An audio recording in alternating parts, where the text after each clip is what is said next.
George Washington's mom's tombstone reads, Mary, the mother of Washington. But the more I find out about her, the more I think it should really say, Mary, the pain in her son's behind. The grandmother of our country was constantly nagging poor George. The guy just couldn't catch a break with his mom constantly wanting him around, just what every grown man dreams of. Mary Ball was born sometime between 1707 and 1709 in Epping Forest, where her dad, Joseph Ball, and her mom, Mary Johnson, lived in Tidewater, Virginia. Things got off to a rough start for Mary. Her dad died when she was just a baby, and her mom passed away when she was only 12. After that, her uncle, Colonel George Eskridge, became her legal guardian. In 1731, her uncle introduced her to Augustine Washington, his recently widowed brother-in-law. They got hitched soon after and made the move to Washington's family home at Pope's Creek, Virginia.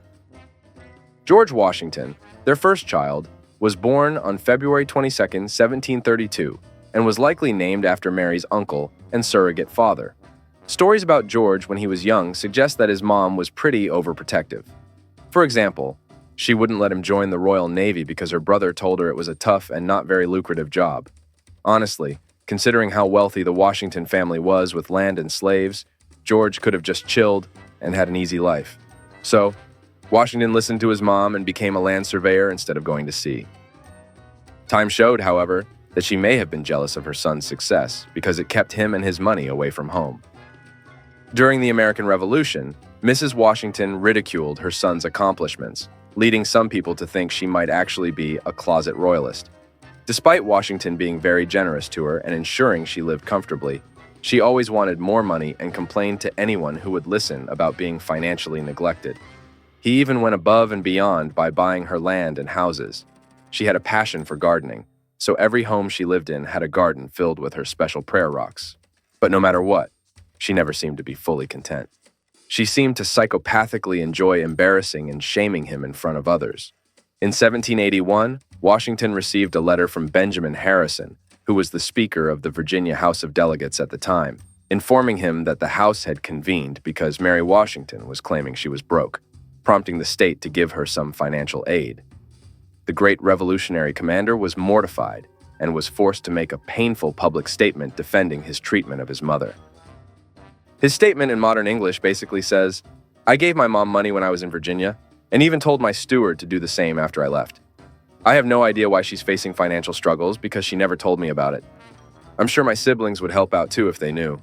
It would really bother us to see our mom struggling financially. Oh, it should also be mentioned that she held on to the Washington family property, which George was supposed to inherit after his father passed away, long after he came of age. This was another cause of his resentment. Yet, despite trying to always be there for her, in 1787, when his mom was battling breast cancer, George suggested that she go live with one of her many children, just not him. He did eventually send her a lukewarm invitation to come and live at his Mount Vernon estate, but warned that she wouldn't like it there. It was kind of like inviting that one person you don't like to a party out of obligation, but hoping they wouldn't say yes by downplaying your excitement about it. He pretty much told her that the house was like a bustling hotel, with a bunch of random people always coming and going. He made it clear that if she stayed there, she'd have to dress up and socialize every day with guests. If not, she'd just be stuck in her room. It was obvious that neither option was appealing to either of them. We can all almost taste the relief he must have felt when his mom declined the half-assed invitation and chose to remain independent. Though he was frustrated with her, it is obvious he loved her a lot. He continued to urge her to move in with one of her children, sensing that her behavior may have been a result of her being sad, lonely, and more than likely depressed. He was convinced that only by staying with one of her children would she be happy.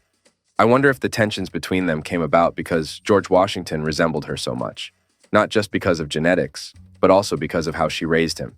He even got his bad teeth from her. She loved horses and was a great rider, just like him. They both enjoyed gardening, trees, and nature. She had amazing physical endurance, and so did he. She was strong-willed, determined, and powerful, just like him. Both were materialistic and always wanted more. They were demanding, hard to satisfy, controlling, and defensive. She had an independent spirit and was tenacious, traits George shared. Both were physically impressive and had an aura of authority around them. She stuck to her guns and continued to live alone in her house in Fredericksburg until her death in 1789. There's no denying that Mary Ball Washington had a huge impact on the life of America's first president. The things she did and the way she behaved, whether good or bad, played a big role in shaping him into the remarkable person he turned out to be.